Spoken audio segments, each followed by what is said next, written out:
Hello, ladies and gentlemen, and welcome to the pregame stream for the Buccaneers-Eagles game. The game, it starts at 7:15, but on my TV, it says it doesn't go on air till 7:30. So, this is the pregame stream for the Buccaneers-Eagles game, but this will also be a Q&A.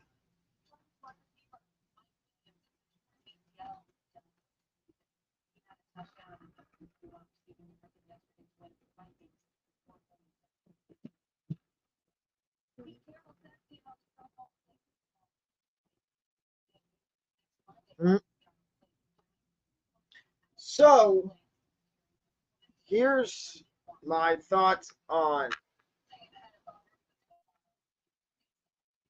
Baker Mayfield through 2 games. I'm going to say something. I was extremely wrong on Baker Mayfield.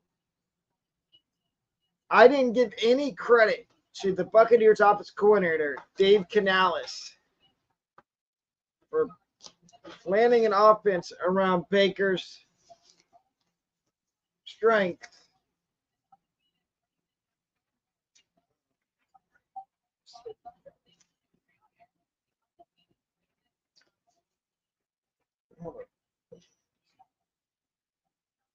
Around Baker's strengths, which is short passes and getting the ball out quick. I was completely wrong on Baker Mayfield coming into the season. I didn't think he would last more than 8 weeks. But looking at it now, I see why the Bucs signed him. They don't trust Kyle Trask. And I feel like Baker may be in the same spot Geno Smith was when Geno got traded to Seattle. I think Baker can have a good year, and the Bucs end up signing him. I talked about this in my video earlier. I think the Bucs, if Baker continues to play good, I think the Buccaneers re-sign Baker Mayfield to like a 3-year deal worth around maybe $40 to $50 million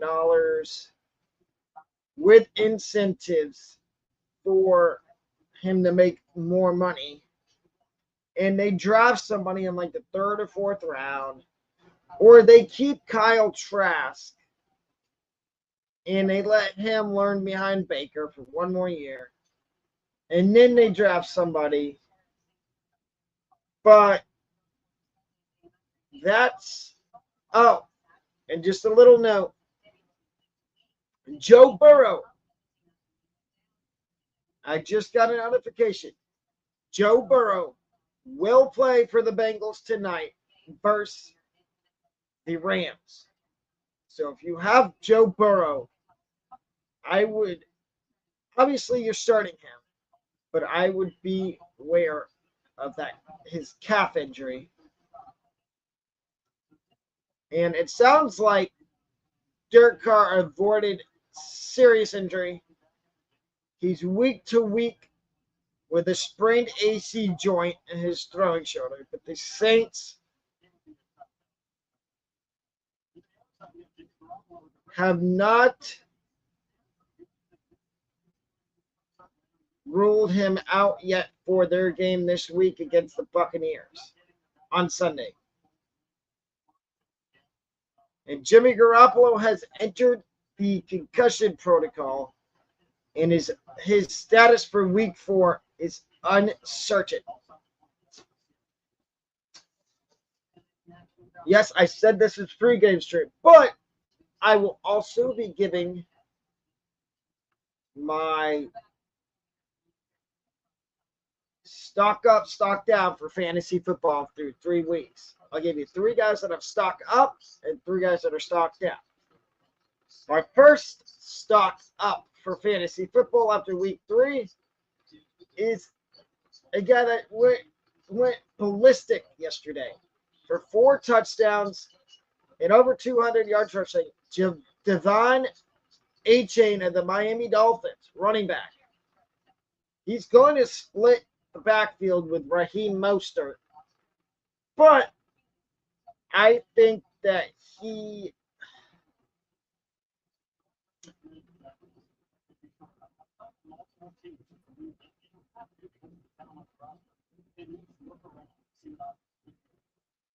I think Devon A-Chain, his stock's going up. I think he's going to get more and more carries and eventually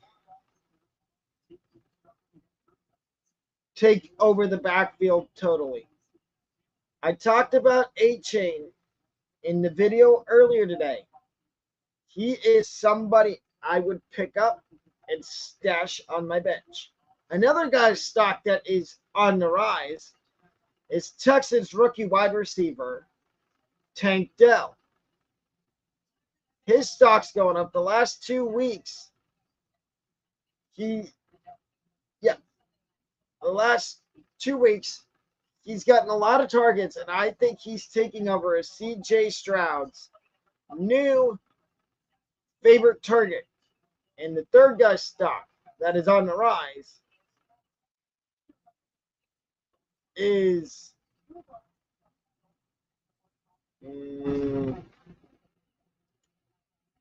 Cardinals wide receiver Rondale Moore. He had a good game against the He had a good game yesterday. His stock is on the rise. Now, let's do the reverse, the opposite. 3 guys' stocks that are on the downfall. The first guy's stock that is on the downslope is Raiders running back Josh Jacobs. Not saying that I think this is the perfect time. If you're going to go out and trade for Josh Jacobs, this is the perfect time to do it. Perfect time to buy low on Josh Jacobs and see what you can gauge what your fantasy league mate wants for Josh Jacobs. I talked about it earlier. There was somebody that sent me a question that said, should they go out and trade? Should they trade Dallas Goedert and Jahmyr Gibbs for Josh Jacobs? And I said yes. And I would do that because,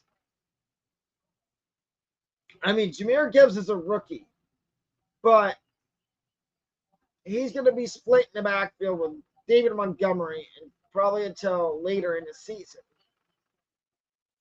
And I don't like running back by committees. I can't stand them. It pulls my toenail, and I don't like it. Another guy's stock that unfortunately is in the downswing is Commanders wide receiver Terry McLaurin. He hasn't been getting targets. He hasn't been getting that as many targets as I thought he was going to be getting when the season started. And I think this is a time to buy low on Terry McLaurin. And that is why I would see what you could get for him trading wise. And the third guy, his stock is on the now decline, is Colts wide receiver Alec Pierce. I know he had a decent game last week, but I have a feeling, and I said it in my video earlier when I said to stash his teammate Josh Downs, I feel like Josh Downs is going to be the number 2 wide receiver eventually in Indianapolis.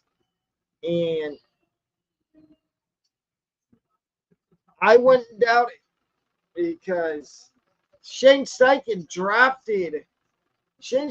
did not draft Alec Pierce. That was the old coaching staff in Indy. The new coaching staff drafted Shane Steichen's the one that drafted Josh Downs and Anthony Richardson. And I have a feeling that Josh Downs is slowly creeping up to taking over the wide receiver 2 spot in Indianapolis. Now let's get back to the Buccaneers. I will give you my score prediction in about 25 minutes. At 7 o'clock, you will get my score prediction. But let's go back over the first 2 games of the year for the Buccaneers. So week 1, they played Minnesota. Baker had over 200 yards passing and a couple touchdowns. He played really well. Rachaad White did not play well, and everybody was calling for him to be benched and the Bucs to trade for Jonathan Taylor. First of all, we don't have the money to trade for Jonathan Taylor because what people don't understand is if you trade for Jonathan Taylor, you would have to pay him, and the Bucs are cap strapped. They're paying 3 guys that are on injured reserve a lot of money to not play. And one of those guys is Russell Gage. It's Russell Gage, Ryan Jensen, and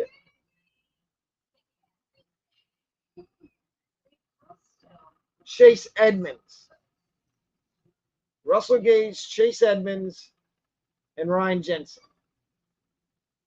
All 3 of those guys are making a combined, I think it's $40 million, and that's putting the Buccaneers over the cap. And Russell Gage was supposed to be the number 3 wide receiver for the Buccaneers this year. But he's not because he's on IR. And that has gone to Trey Palmer.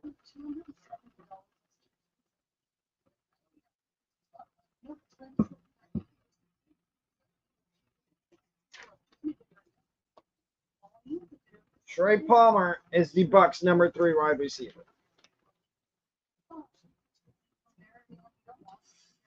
The next thing I'm going to talk about is I think Mike Evans, Buccaneers, listen to me right now.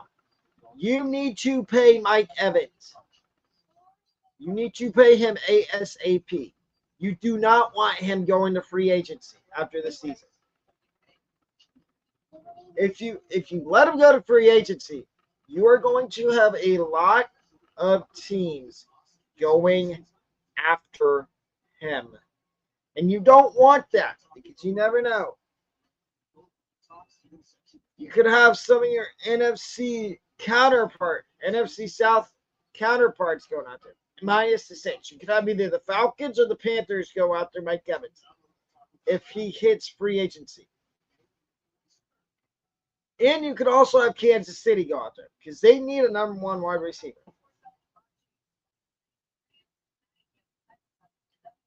And you don't want that. You don't want Mike Evans going to another team.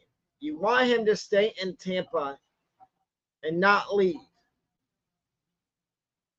And I'm going to predict his stat line and Chris Godwin right now.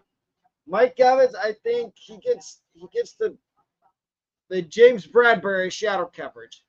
But I still think he has a decent game. I think he goes 5 for 85 and a touchdown. And I think Chris Godwin goes 6 for 75 with a touchdown. And here's a bonus one. I think K-Dot goes 5 for 50, somewhere between 4 and 5 catches for like 60 yards and a touchdown. And then Rashad White on the ground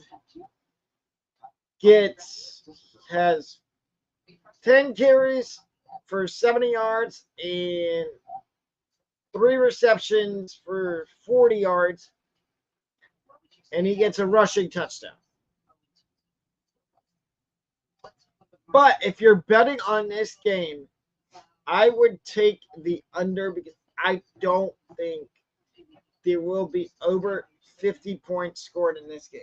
I think this is going to be a defensive battle because, like I said in the video earlier today, both the Buccaneers and Eagles have a good run defense. Both teams are really good at stopping the run, and their front sevens are good. But the Bucs are without Servassier Dennis. He is out. Devin White's expected to play. We will look at the injury, the inactive report here in a second. I believe Devin White is active. Carlton Davis is active. Kalijah Kancey's out.